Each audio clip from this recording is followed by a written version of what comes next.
The Golden Fleece, Part 3, from the Tanglewood Tales. "What would you do, brave Jason," asked he, "if there were a man in the world by whom, as you had reason to believe, you were doomed to be ruined and slain? What would you do, I say, if that man stood before you and in your power?" When Jason saw the malice and wickedness which King Pelias could not prevent from gleaming out of his eyes, he probably guessed that the king had discovered what he came for, and that he intended to turn his own words against himself. Still, he scorned to tell a falsehood. Like an upright and honorable prince as he was, he determined to speak out the real truth. Since the king had chosen to ask him the question, and since Jason had promised him an answer, there was no right way save to tell him precisely what would be the most prudent thing to do if he had his worst enemy in his power. Therefore, after a moment's consideration, he spoke up with a firm and manly voice. "I would send such a man," said he, "in quest of the Golden Fleece." This enterprise, you will understand, was, of all others, the most difficult and dangerous in the world. In the first place, it would be necessary to make a long voyage through unknown seas. There was hardly a hope or possibility that any young man who should undertake this voyage would either succeed in obtaining the Golden Fleece or would survive to return home and tell of the perils he had run. The eyes of King Pelias sparkled with joy, therefore, when he heard Jason's reply. "Well said, wise man with the one sandal," cried he. "Go then, and at the peril of your life, bring me back the Golden Fleece." "I go," answered Jason composedly. "If I fail, you need not fear that I will ever come back to trouble you again. But if I return to Iolcus with the prize, then, King Pelias, you must hasten down from your lofty throne and give me your crown and scepter."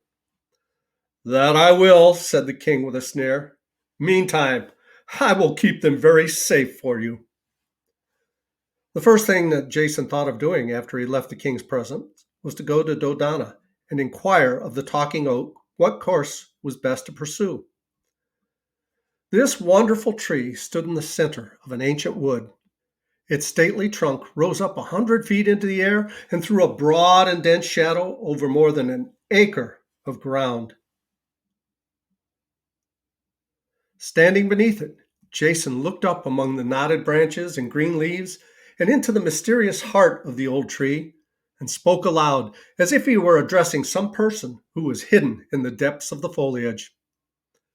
"What shall I do," said he, "in order to win the Golden Fleece?" At first, there was a deep silence, not only within the shadow of the talking oak, but also through the solitary wood.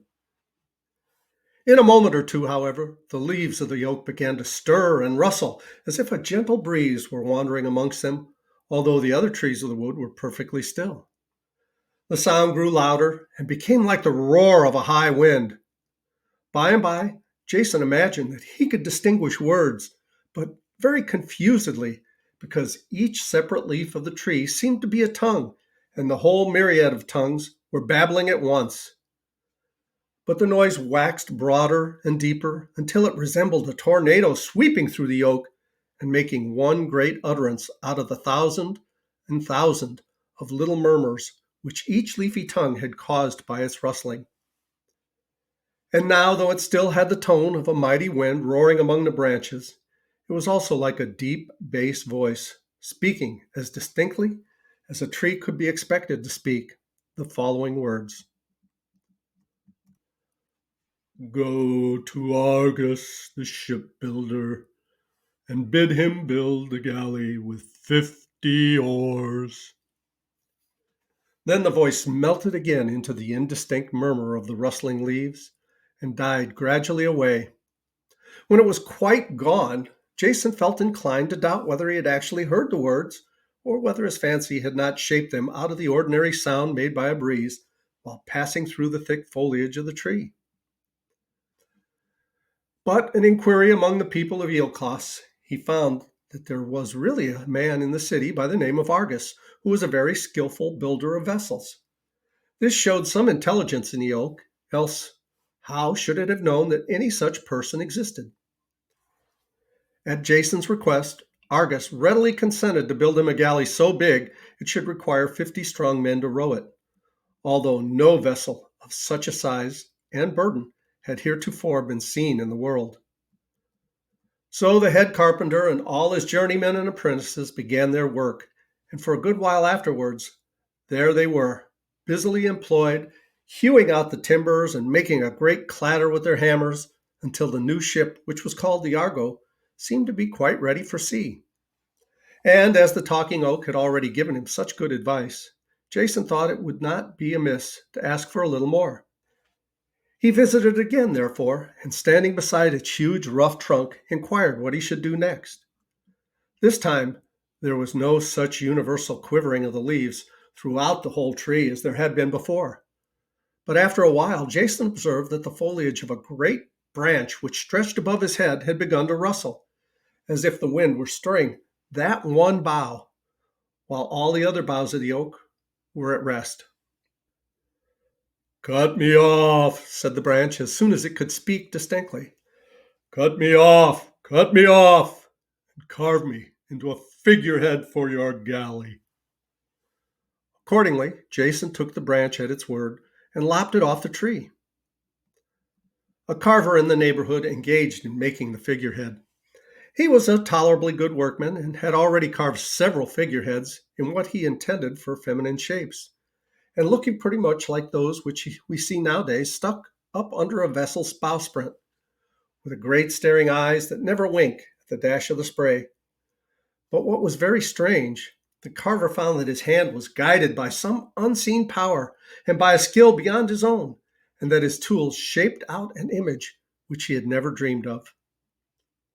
When the work was finished, it turned out to be the figure of a beautiful woman with a helmet on her head, from beneath which the long ringlets fell down upon her shoulders.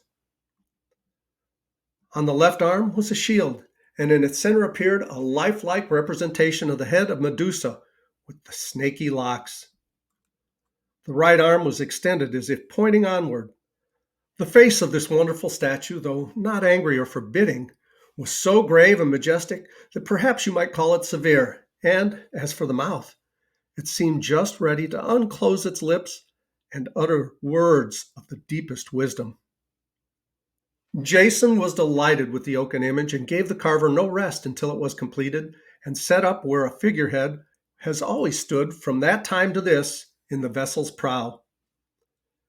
"And now," cried he, as he stood gazing at the calm, majestic face of the statue, "I must go to the talking oak and inquire what next to do."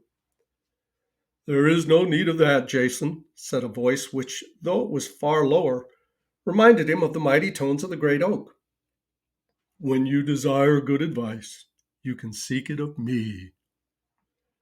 Jason had been looking straight into the face in the image when these words were spoken, but he could hardly believe either his ears or his eyes.